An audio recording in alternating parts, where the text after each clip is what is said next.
اسٹوریکا studio میں خوش آمدید۔ اسٹوریکا اسٹوڈیو کی ٹیم اپنے معزز ناظرین کے لیے ایک معلوماتی دلچسپ تاریخی ویڈیو کے ساتھ حاضر ہے۔ ناظرین، اس موجود ہیں ہم شالامار باغ لاہور۔ اس کا جو پورشن ہے نگار خانہ، یہ سامنے جو آپ دیکھ رہے ہیں اس کو نگار خانہ کہا جاتا ہے۔ نگار خانے کا مطلب یہ ہے کہ یہاں پہ ڈھولچی جو تھے اس وقت ڈھول بجایا کرتے تھے، شور مچایا کرتے تھے۔ تو ناظرین، آج کی اس ویڈیو میں ہم آپ کو شالامار باغ لاہور جو ہے اس کی جو مکمل تفصیل ہے وہ بتائیں گے۔ تو آپ سے گزارش ہے کہ آخر تک ہمارے ساتھ رہیے گا تاکہ آپ کو معلومات جو ہیں وہ اچھی طرح مل سکیں۔ ناظرین، اس پویلین سے ہم شالامار باغ کا جو اصل حصہ ہے اس میں جائیں گے۔ اس کو بھی بہت خوبصورت بنایا گیا ہے۔ شالامار باغ جو ہے اس سے بہت سی تاریخی واقعات جو ہے وہ جڑے ہیں، وہ ہم اس ویڈیو میں وہ بھی ہم آپ کو دکھائیں گے۔ یہ اوپر جانے کا راستہ ہے، اوپر بھی جا سکتے ہیں۔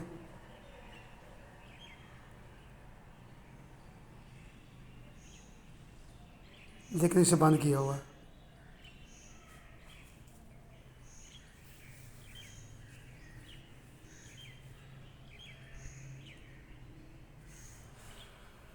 تو ناظرین، ہم آ چکے ہیں جو اس باغ کا پہلا حصہ ہے۔ اس شالامار باغ کو 3 حصوں میں تقسیم کیا گیا ہے۔ شالامار باغ کی جو 4 دیواری ہے وہ بہت بلند ہے۔ سب سے پہلا حصہ جو ہے اس کو کہا جاتا ہے بلائی تختہ مزہ بخش۔ سب سے پہلے ہم اس حصے کی جو تفصیل ہے اس سے آپ کو آگاہ کریں گے، اور درمیانی جو تختہ ہے اس سے ساتھ والا اسے فیض بخش، اور اس سے نیچے والا حصہ جو ہے اسے حیات بخش کے نام سے موسوم ہے۔ ناظرین، یہاں پہ 2 چیزیں آپ کو ملیں گی۔ یہ وین ہے، اس پر بیٹھ کر آپ اس باغ کی سیر کر سکتے ہیں۔ دوسرا، اس کے ساتھ گھوڑے بھی ہیں، گھوڑوں پر بھی آپ سفر کر سکتے ہیں۔ بچوں کے لیے جو ہے جھولے یہاں پہ موجود ہیں۔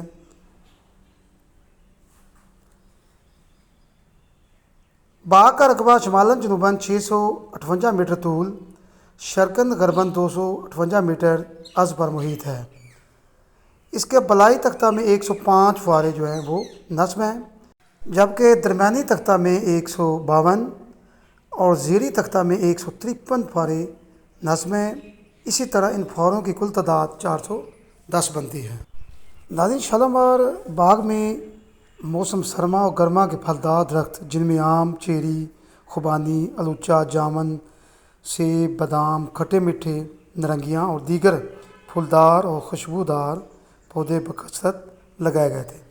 لیکن آج کل اس میں زیادہ تر آم کے درخت جو ہیں وہ نظر آتے ہیں، اور یہ اس پہلے والے تختہ جو ہے اس کا یہ درمیانی حصہ ہے۔ یہاں پہ فوارے نصب ہیں اور 4 سیمنٹڈ راستے نکلتے ہیں جو ان پویلین 12 دریوں کی طرف جاتے ہیں، اور انہوں نے اس باغ کی خوبصورتی میں بہت اضافہ کیا ہوا ہے۔ اس باغ کا تھوڑا سا پس منظر یہاں پہ بیان کرتے ہیں۔ مغل بادشاہ شاہجہاں نے جب لاہور میں دربار لگایا تو علی مروان خان نے اسے بتایا کہ اس کے پاس ایک ایسا شخص موجود ہے جو نہر بنانے میں مہارت رکھتا ہے۔ شاہجہاں نے خوش ہو کر حکم دیا کہ دریائے راوی سے ایک نہر نکال کر لاہور کے پاس سے گزاری جائے۔ شاہجہاں نے یہ نہر تیار کرنے کے لیے 2 لاکھ روپے دیے۔ 1 سال کے بعد جب شاہجہاں دوبارہ لاہور آیا تو نہر مکمل ہو چکی تھی۔ بادشاہ نے حکم دیا کہ اس نہر کے کنارے ایک وسیع و عریض اور بہت خوبصورت باغ تعمیر کیا جائے، اور اس باغ میں 12 دری، شاہی غسل خانے، فوارے اور جا بے جا پھلدار درخت لگائے جائیں۔ شاہی ماہر تعمیرات نے باغ کی تعمیر کے لیے جس زمین کا انتخاب کیا وہ علاقہ کے معروف زمیندار میاں محمد یوسف عرف مہر منگا کی ذاتی ملکیت تھی۔ بادشاہ کو جب اس بات کا علم ہوا تو اس نے میاں محمد یوسف کو منہ مانگی رقم دینا چاہی، پر میاں محمد یوسف نے یہ زمین بلا معاوضہ بادشاہ کو تحفہ کے طور پر پیش کر دی۔ بادشاہ اس رویہ پر اس قدر متاثر ہوا کہ اس نے باغ کی تعمیر مکمل ہونے پر میاں محمد یوسف کو ہی ناظم شالامار مقرر کر دیا۔ باغ کے تعمیر کے لیے بادشاہ نے خلیل اللہ خان کو مقرر کیا، لہذا خلیل اللہ خان نے ملک کے کئی اور افسروں کو ساتھ لگا کر اس باغ کی تعمیر شروع کر دی۔ باغ کے لیے درختوں کے پودے قندھار اور کابل سے منگوائے گئے۔ یہ باغ 80 ایکڑ زمین پر پھیلا ہوا ہے۔ اس باغ کا سنگ بنیاد 1637 میں رکھا گیا۔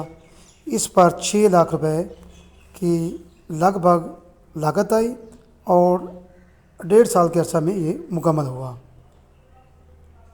شاہجہاں نے لاہور کے قریب جو باغ لگوایا اس کا نقشہ کشمیر والے باغ کے مطابق تھا، یعنی کشمیر میں بھی ایک شالامار گارڈن جو تھا وہ تعمیر کیا گیا اور اسی کے نقشے پر اسی کو بھی بنایا گیا اور اس کا نام بھی شالامار باغ رکھ دیا۔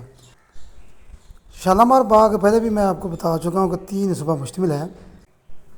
پہلے تختے کی سیر کے بعد اس کے ساتھ جو ہے دوسرا تختہ انتہائی خوبصورت بنایا گیا ہے۔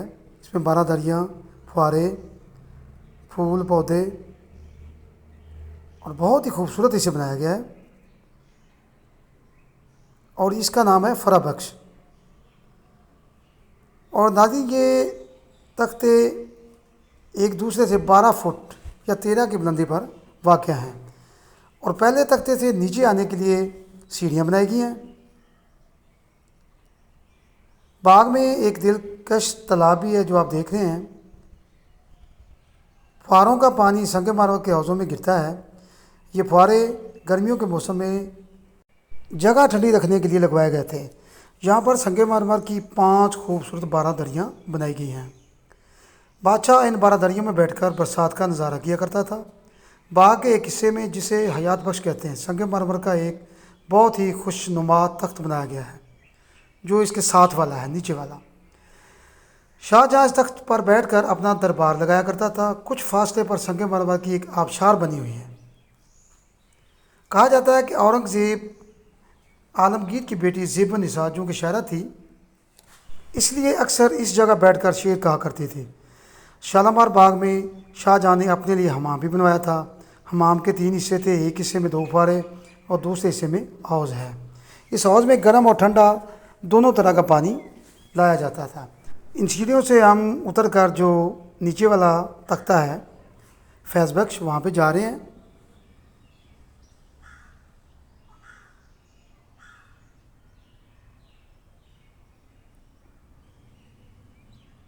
انتہائی جو ہے خوبصورت اس باغ کو بنایا گیا ہے۔ شاہجہاں جب لاہور آیا تو امیروں اور وزیروں نے عرض کی کہ حضور شالامار باغ مکمل ہو چکا ہے۔ بادشاہ باغ میں داخل ہوا تو شالامار کا حسن دیکھ کر باغ باغ ہو گیا۔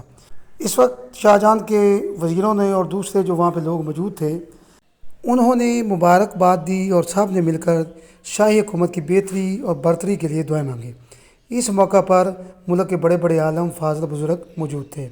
ان عالموں نے بادشاہ سے کہا کہ آج تک دنیا میں ایسا خوبصورت باغ نہ کہیں دیکھا نہ سنا ہے۔ باغ کے گرد اونچی اونچی دیواریں بنائی گئی۔ شالامار باغ دنیا کے عظیم الشان باغوں میں شمار ہوتا ہے۔ یہ وجہ ہے کہ جب کسی دوست ملک کا سربراہ یا بادشاہ کوئی نامور شخص پاکستان کے دور پر آتا ہے تو لاہور میں شالامار باغ کی سیر ضرور کرتا ہے۔ اس باغ میں 1876 میں برطانوی دور میں شہنشاہ ایڈورڈ ہفتم جو کہ اس وقت پرنس آف ویلز یعنی ولی عہد سلطنت تھے، برصغیر کی سیاحت کے سلسلے میں لاہور آئے تو ان کے اعزاز میں پنجاب کے گورنر نے شالامار باغ میں رات کے وقت ایک عظیم الشان دعوت کا اہتمام کیا۔ شالامار باغ کی شاہی حیثیت برس ہا برس پہلے ہی ختم ہو چکی تھی، لیکن اس عوامی سیرگاہ کی حیثیت لازوال ہے۔ باغ کی سیر کرنے کے لیے لوگ دور دراز سے آتے ہیں۔ بہار کے شروع میں ہی یہاں میلہ چراغاں بھی لگا کرتا تھا جو پنجاب کا سب سے بڑا میلہ خیال کیا جاتا ہے۔ اب یہ میلہ باغ کے باہر لگتا ہے۔ یہ باغ مغل بادشاہوں کی عظمت کی منہ بولتی یادگار ہے۔ شالامار باغ لاہور مغلیہ طرز تعمیر کا بہترین نمونہ ہے جس میں خوبصورت چبوترے، راستے، پانی کی نہریں، آبشاریں اور فوارے شامل ہیں۔ اس کی تعمیر جو ہے وہ شہنشاہ شاہجہاں کے حکم سے 1641 میں شروع ہوئی اور یہ 1642 میں مکمل ہوا۔ سنگ مرمر کا عظیم تخت، ساون اور بھانتوں کی 12 دری بھی ہے۔ شالامار باغ مغلیہ باغات کی تمام تر اہم خصوصیات کا مرکہ ہے جس میں بلند راستے اور پانی کے بہاؤ کی نہریں وغیرہ شامل ہیں۔ باغ کو سیراب کرنے کے لیے 100 میل لمبی نہر دور بھارت میں وادھو پور کے مقام سے نکالی گئی، جسے شاہ نہر اور بعد ازاں ہنسی نہر کا نام دیا گیا۔ باغ میں متعدد عظیم عمارات بھی ہیں۔ ان میں متاثر کن عمارات میں برادریاں، دیوان خاص و عام، خوابگاہ، شاہی حمام، دروازے اور برجیاں شامل ہیں۔ خاص کر دیوان خاص و عام، آرام گاہ، بیگم صاحبہ کی خوابگاہ اور نگار خانہ کی عمارت شامل ہے۔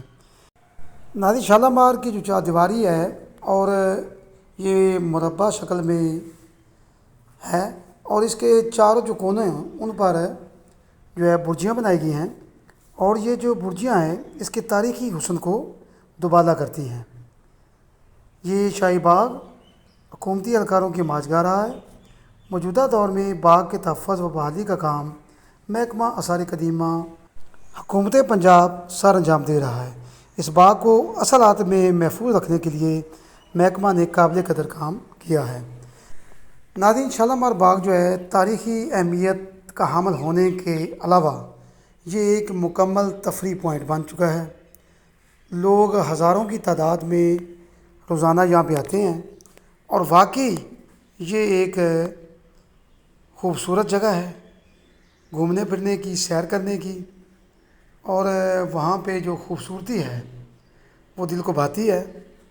خاص طور پر یہ کیاریاں پھولوں کی بنی ہوئی ہیں، یہ پھوارے ہیں، یہ تالاب ہیں، ان کا ایک اپنا ہی نظارہ ہوتا ہے وہاں پہ۔